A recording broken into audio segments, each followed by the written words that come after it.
Hey guys, it is February 18th, 6 o'clock.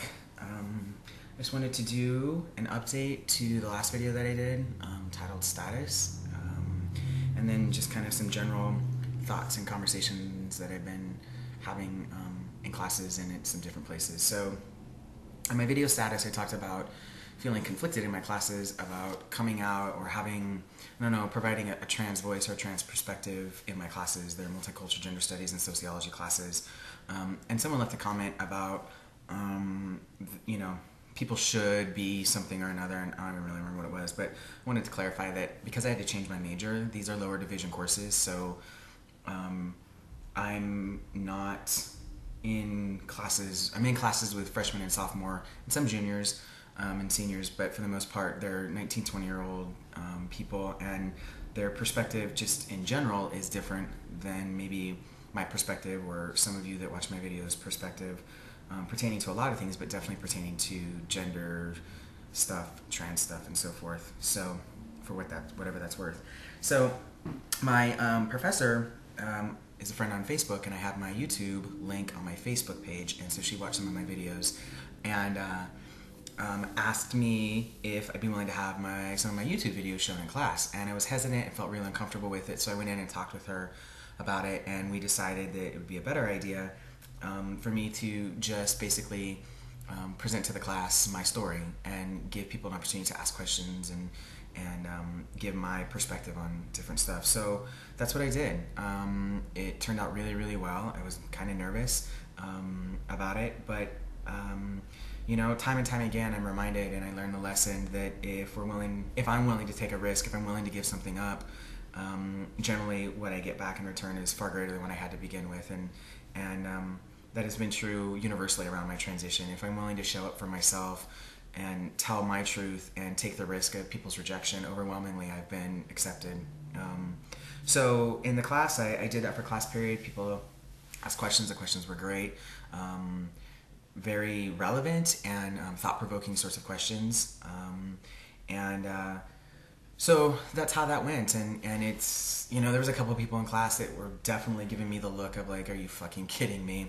But overwhelmingly, people in class were just like really supportive and really positive, and I got some emails from people saying like, thank you so much, and super motivational, and how encouraging I was to them about, regardless if you're trans or transitioning, just to show up to your life, like show up and claim your space and claim it with some sense of pride and authenticity. So that was pretty cool.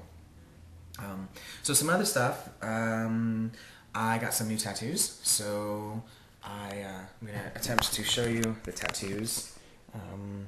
So the green circle is an Enzo circle, and then I added the word truth, and so it goes along with okay, so my battery ran out, so I had to charge my batteries really quick. So I think where I was at was talking about my tattoos, which is truth, and the Enzo circle.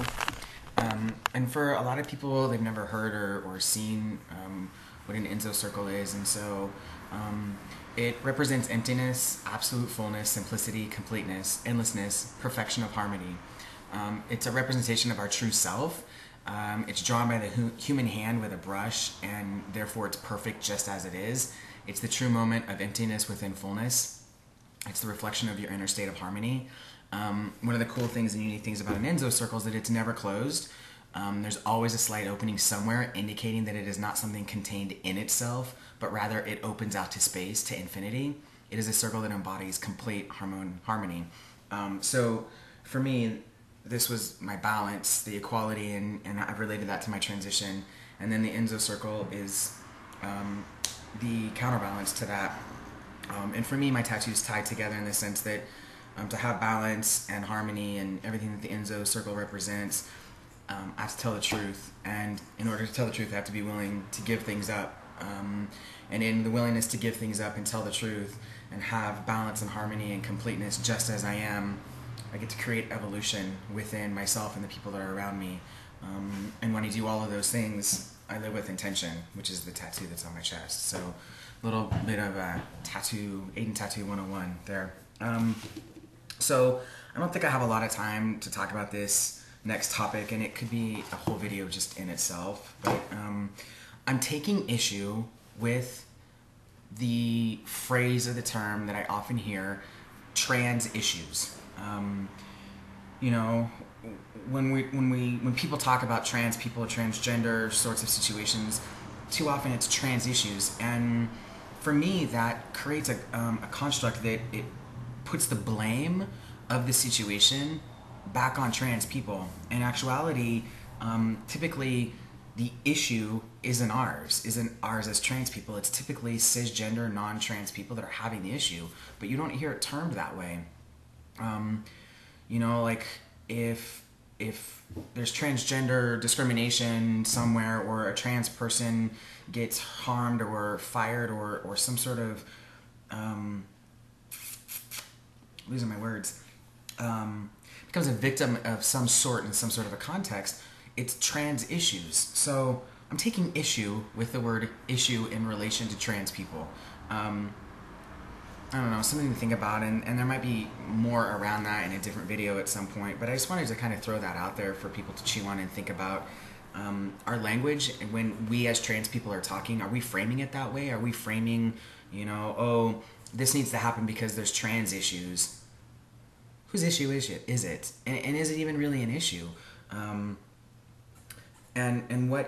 how are we portraying or dealing with our own internalized transphobia? We grow up in a society that is inundated with sexism and racism and homophobia and transphobia and these overwhelming,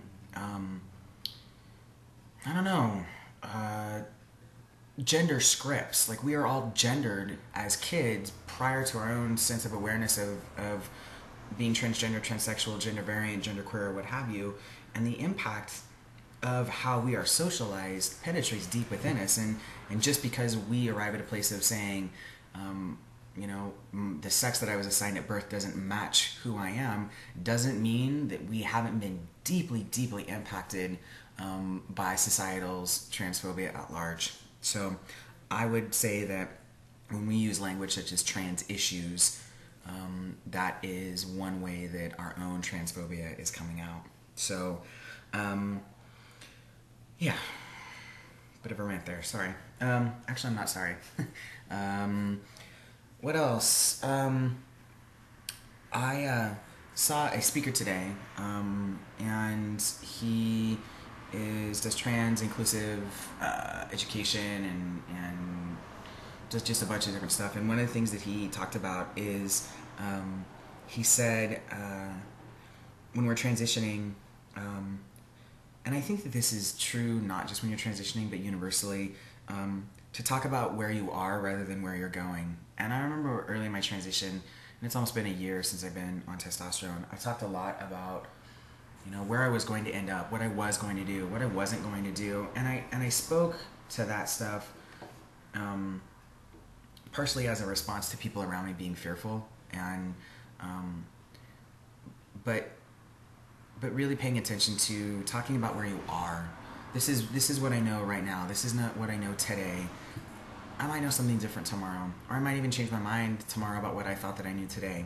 And to really be in the moment, be in the here and the now. And I think this can expand way outside of transition and being trans identified, is talk about today, live today, experience today, speak from a point of reference of today, not tomorrow or not the next day or where you think you're going to end up.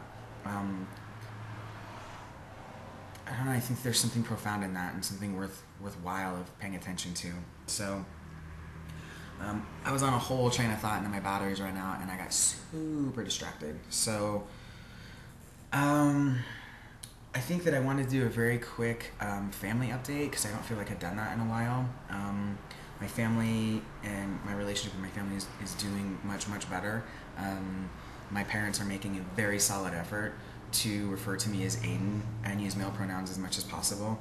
And when there is a slip, particularly by my mom, there's an acknowledgement of like, oh, I'm sorry, I'm trying really hard. And I really appreciate that, and I feel very fortunate and lucky and very supported. So there's a lot of other stuff that I've been kind of writing about and wanting to talk about, but maybe I'll do it in another video at some other point. and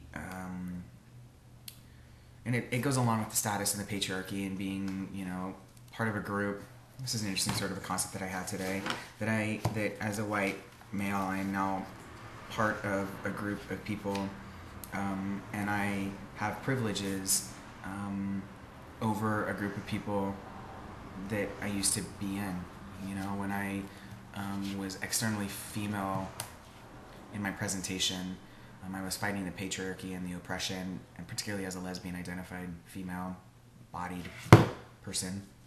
And now I'm part of that and finding my voice within that and figuring out the balance between self-sacrifice and advocacy for myself and for other people. So just a lot on my mind, I suppose.